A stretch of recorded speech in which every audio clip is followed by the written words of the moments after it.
Betty and I are just sitting here at home watching the president and all of his administrative representatives and all that have been coming to try to answer your questions, and really face a media where so many of them are totally committed to character assassination or misrepresenting or twisting what's being shared with the sole purpose of trying to destroy the effectiveness and leadership of this man.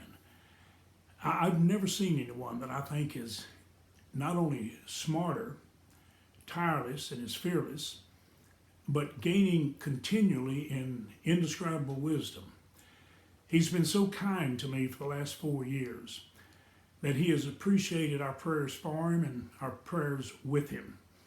And whenever I share with him, he always expresses appreciation for the love that he knows is there. In our last conversation, and it was just the two of us talking on the phone, I said, "Sir, I want to thank you from the bottom of my heart for being one of the most teachable people I've ever met." I mentioned to you in our first meeting that the greatest national and world leaders that I knew, who were the greatest men that I had known, was Ronald Reagan and Billy Graham. And he said, "Well, they are. Why do you feel that way about them?" I said, "Because they were the most teachable people I've ever known, especially in an area of leadership." And I said, "Sir, that's going to be so important for you." And I watched a man, as we communicated consistently for that year during the campaign, become very teachable. So that I said that on inaugural morning to him, his cabinet, and his family, to him standing in front of me, that I've watched you become teachable.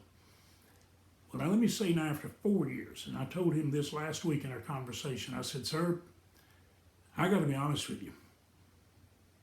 I believe you're more teachable than anyone I've ever met. I'm watching you listen to people, many of them who've been in, quote, the deep state, but you're showing them tremendous respect. You are spending time with the media that try to destroy you. Every time you walk to the helicopter from the White House, there they stand.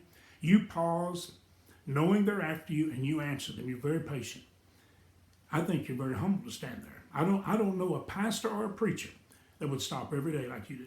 And then in these press conferences, you've been so patient." I said, "Sir, from the bottom of my heart, my wife and I, all of our family, and in behalf of all who love freedom, all who love God and love their neighbor, I want to thank you, Melania, and all of your children for loving your neighbors more than you love yourself, because you have left your lifestyle and your comfort to focus 100% on what's best for the American people." And I've watched it up close and personal. I want to thank you. Tomorrow at 12 o'clock, Randy, my son, is going to be talking to me about what I've seen and what my concerns are, and seeking to answer questions that you might have. You can go on Facebook, Twitter, or YouTube, Life Today TV, and you can watch it live. You may even want to try to submit a question. Don't know that we'll be able to answer, even very many of them, the time frame. But I'm going to be talking to you about the journey that I've had with President Trump for the last 4 years. And I believe that if we will continue the course, we're going to overcome this pandemic, and we're going to see the blessings of freedom poured out and the love for one another.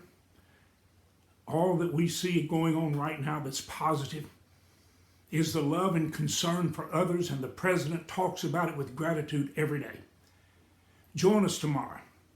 Facebook, Twitter, YouTube, Life Today TV. And keep praying for this president and all of his staff, his cabinet, those around him, all the first responders, all the healthcare workers. Pray for them consistently, thanking God for them. And pray for those who've suffered loss.